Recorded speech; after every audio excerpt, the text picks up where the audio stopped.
اعوذ باللہ من الشیطان الرجیم بسم اللہ الرحمن الرحیم۔ ناظرین اکرام السلام علیکم۔ آپ کا میزبان مزمل حسین سید ایک بار پھر حاضر خدمت ہے۔ ناظرین محترم، ایک لمبی غیر حاضری کے بعد آپ کی خدمت میں دوبارہ حاضر ہونے کا شرف حاصل کیا ہے۔ کچھ نئی معلومات، کچھ نئی تجزیے اور کچھ نئی خبروں کے ساتھ آپ کے ساتھ رابطہ رہے گا۔ میں ان تمام دوستوں کا شکر گزار ہوں جن دوستوں نے میری اس غیر حاضری کے دوران مجھ سے رابطے کیے اور میری غیر حاضری کی وجوہات پوچھنے کی زحمت کی، میسیجز کے ذریعے، کامنٹس کے ذریعے اور اس کے ساتھ ساتھ ٹیلی فون کالز کے ذریعے اور واٹس ایپ کالز کے ذریعے۔ میں ان تمام دوستوں کا شکر گزار ہوں اور فرداً تو خیر جن دوستوں نے رابطہ کیا ان کو تو بتایا، لیکن میں آپ دوستوں کو بتانا چاہ رہا ہوں میں ذاتی مجبوری کی بنیاد پر کچھ عرصہ کے لیے نیوز اینڈ ویوز ٹی وی سے غائب تھا۔ کچھ مصروفیات ذاتی نوعیت کی اس طرح کی تھی کہ میں آؤٹ آف اسلام آباد اور راولپنڈی سے آؤٹ آف اسٹیشن تھا، جس کی وجہ سے آپ دوستوں سے جو ہے وہ رابطہ برقرار رکھنا میرے لیے ممکن نہ تھا۔ چنانچہ میں آپ سے اس غیر حاضری پر معذرت خواہ بھی ہوں، لیکن ساتھ ساتھ شکر گزار بھی ہوں جن دوستوں نے میری اس غیر حاضری کو بطور کمی محسوس کیا اور مجھ سے یہ اس خواہش کا اظہار بھی کیا کہ آپ جلد سے جلد اپنی ذاتی مصروفیات سے نکلیں اور ہمارے ساتھ رابطے میں آئیں۔ تو دوستو، آج جس ٹاپک پہ بات کرنی ہے وہ ٹاپک یہ ہے کہ پاکستان کو چوری اور کرپشن نے تباہ حال کر دیا ہے۔ ہمارے وطن عزیز کو، مملکت خدا داد کو کچھ لٹیروں نے، کچھ چوروں نے مل کے ایسا تباہ حال کر دیا ہے کہ آج ہم کشکول اٹھائے ہوئے مختلف ممالک کے سامنے گداگری کرتے ہوئے نظر آتے ہیں۔ اس کی بنیادی وجہ یہ ہے کہ خامیاں اور غلطیاں ہماری ہیں اور ہمیں تانے سننے پڑتے ہیں غیر ملکیوں سے بھی کہ پاکستانی قوم جو ہے وہ نکمی ہے، اس قابل نہیں ہے کہ وہ اپنے ملک کو سنوار سکے۔ اگر کوئی شخص سنوارنے کی کوشش بھی کرتا ہے تو اس کے راستے میں کئی رکاوٹیں سامنے آ جاتی ہیں۔ میں ایک پاکستانی ادارے کے حوالے سے آج بات کرنا چاہ رہا ہوں کہ پرویز مشرف کے دور میں ایک جرمن انجینئر کو، جس کا نام فرینک شیمڈٹ تھا، اسے بلوایا گیا اور کراچی الیکٹرک کمپنی کا اسے چیئرمین، سپلائی کارپوریشن کا جو ہے وہ چیئرمین مقرر کر دیا گیا اور اسے ٹارگٹ دیا گیا تھا کہ وہ اس بات کا اندازہ لگائے، اس معاملے کا کھوج لگائے کہ بجلی چوری کون کون کر رہا ہے اور کس طریقے سے کر رہا ہے اور کیوں، اور اس سے جو ہے کراچی الیکٹرک کمپنی کی کیسے جان چھڑائی جا سکتی ہے۔ تو ناظرین، فرینک شیمڈٹ نے جو ہے بطور چیئرمین اس حوالے سے تحقیقات کا آغاز کیا اور ایک جامع رپورٹ بنا کر جو ہے وہ بھجوائی گئی وفاقی حکومت کو، اور جس میں بتایا گیا تھا کہ جو بجلی چوری کے 100% میں سے 50% بجلی چوری کرنے والے حکومتی ادارے ہیں، جبکہ 40% بجلی چوری کرنے والے سرمایہ دار اور انڈسٹریلسٹ ہیں، اور 10% وہ لوگ بجلی چوری میں ملوث ہیں جو مختلف علاقوں میں، کچی آبادیوں میں، کچی بستیوں میں رہ رہے ہیں۔ لہذا اس میں سفارش کی گئی تھی کہ یہ جو بڑے چور ہیں، ان چوروں کے خلاف کارروائی کی جائے آپریشن کا آغاز کیا جائے اور ان کے خلاف ایکشن لیا جائے۔ لیکن ہمارے جو حکام تھے یا حکومت میں موجود افراد تھے،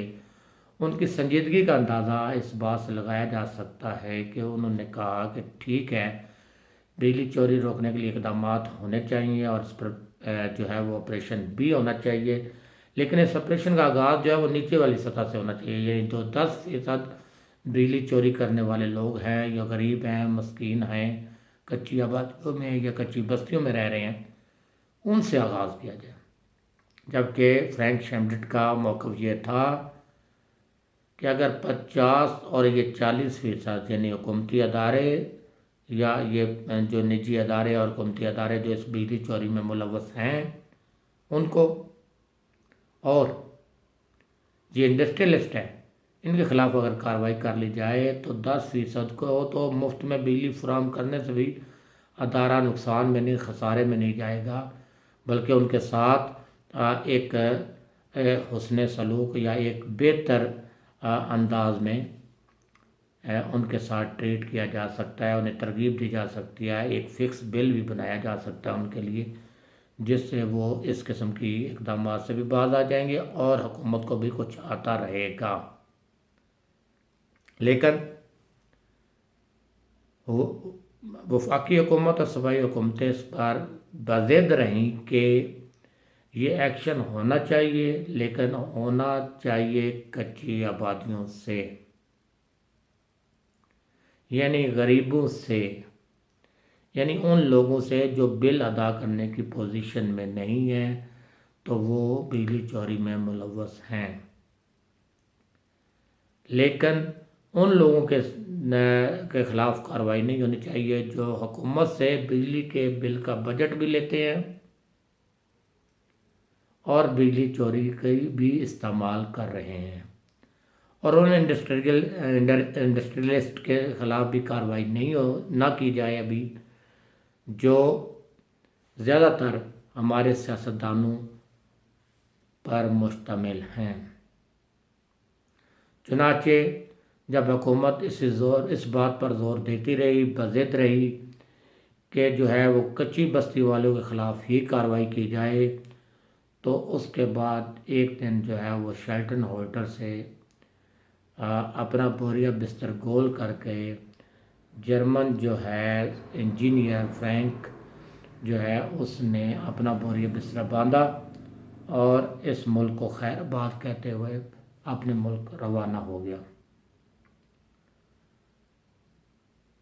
اور یہ کہا کہ ظلم حکومتی ادارے کرتے ہیں، صنعت کار کرتے ہیں، اور رگڑا جو ہے وہ غریب عوام کو لگایا جاتا ہے اور وہ اس میں فریق نہیں بن سکتا، اور ساتھ ساتھ ایک اس نے بڑا شرم دلانے والا جملہ بھی کہا کہ یہ جو ہے ملک کبھی سنور نہیں سکتا۔ یہ سمجھنے والوں کے لیے، سوچنے والوں کے لیے گالی ہے کہ ہم اس حد تک گئے گزرے لوگ ہیں، اس حد تک نااہل لوگ ہیں، اس وقت تک ملک دشمن، یہ بھی کہنا پڑے گا مجھے جملہ، کہ ہم ملک دشمنی میں بھی اس حد تک جا چکے ہیں کہ اپنے ملک کے اداروں کو چوری اور کرپشن کے ذریعے نہ صرف تباہ کر رہے ہیں بلکہ ان کے تحفظ کا سامان بھی فراہم کر رہے ہیں۔ لہذا اگر چاہتے ہیں کہ ملک ترقی کرے، نیا پاکستان بنے، نئے جو ملک خوشحالی کی طرف جائے، عوام کو غربت سے نکلے، تو اس کی ایک ہی صورت ہو سکتی ہے عمران خان صاحب اور دیگر حکام، کہ قانون کا اطلاق جو ہے برابری کی سطح پر سب پر کیا جائے۔ یہ نہ ہو کہ بڑے کے لیے جو ہے وہ قانون موم کی نوک کی طرح ہو، جدھر چاہیں وہ موڑ لیں، جس طرح چاہیں اپنے مفاد کے مطابق اس کو چینج کر لیں اور اس سے جو ہے وہ ریلیف لیتے ہوئے جو ہے اربوں کی اور لاکھوں کی اور کروڑوں کی چوریاں کرنے والے تو بچ جائیں، لیکن ایک بیچارہ جس نے غربت کی وجہ سے یا اپنے بچوں کے پیٹ پالنے کی وجہ سے مجبور ہو کر ایک مرغی چوری کی اور پکڑا گیا، وہ 10 سال قید کاٹتا رہے، اس کی ضمانت تک نہ ملے۔ کتنا المیہ ہے۔ ایک طرف اربوں روپے کے کرپشن میں ملوث لوگ بیماری کا بہانہ بنا کر بیرون ملک فرار ہو جائیں، اور ایک طرف عدالتیں جو ہیں ہفتے والے دن اسپیشل ان لوگوں کو ریلیف دینے کے لیے عدالت لگے، یعنی چھٹی والے دن عدالت لگے اور ان لوگوں کو ضمانت ملے، لیکن وہ غریب کا بچہ جو 10 سال تک ایک مرغی چوری کی سزا یا 100 روپے کی چوری کی سزا بھگتتا ہے، تو پھر آپ ایک نئے پاکستان کی توقع کیسے کر سکتے ہیں یا اس مقصد میں کیسے کامیاب ہو سکتے ہیں؟ یہ ایک پیغام تھا، خاموش پیغام تھا اس جرمن انجینئر کا، اور ایک گالی بھی تھی ہمارے لیے کہ ہم اس حد تک گئے گزرے ہیں کہ اپنے ملک کو سنوار نہیں سکتے۔ لہذا ضرورت اس امر کی ہے کہ ان چیزوں پر ہم توجہ دیں اور اس کے نتیجے میں قانون کے اطلاق کو برابری کی سطح پر نافذ کریں۔ یقین جانیں یہ اربوں روپے اور کروڑوں روپے کی چوریوں میں اور کرپشن میں ملوث ہیں، یہ پیسے بھی دیں گے، ہاتھ بھی باندھیں گے، اور جان بھی چھڑانے کے لیے آپ کے پاؤں بھی پڑیں گے اور پیسے بھی دیں گے۔ اگر یہ نہ ہوا، قانون کا اطلاق اس طرح ہوتا رہا جس طرح چل رہا ہے کہ غریب کے لیے قانون اور ہے، امیر کے لیے قانون کی منشا کچھ اور ہے، غریب کے لیے انصاف کچھ اور ہے اور امیر کے لیے انصاف کچھ اور ہے، تو اس کا نتیجہ یہی ہوگا کہ ملک تباہ سے تباہ تر ہوتا جائے گا اور کرپشن کر کے اربوں ڈالر جو ہے بیرون ملک منتقل کرنے والے بچتے رہیں گے۔ انہی الفاظ کے ساتھ آپ کا میزبان مزمل حسین سید آپ سے اجازت چاہتا ہے۔ اگلے پروگرام میں انشاءاللہ کچھ نئی معلومات کے ساتھ، کچھ نئے تجزیے کے ساتھ آپ کی خدمت میں حاضر ہوں گے۔ دعاؤں میں یاد رکھیے گا، اور جن دوستوں نے میرا چینل سبسکرائب نہیں کیا اب تک، وہ میرا چینل ضرور سبسکرائب کریں اور ساتھ بیل آئیکن کو پریس کرنا نہ بھولیں، تاکہ ہماری ہر آنے والی ویڈیو جو ہے ان تک پہنچتی رہے۔ اللہ حافظ۔ پاکستان زندہ باد۔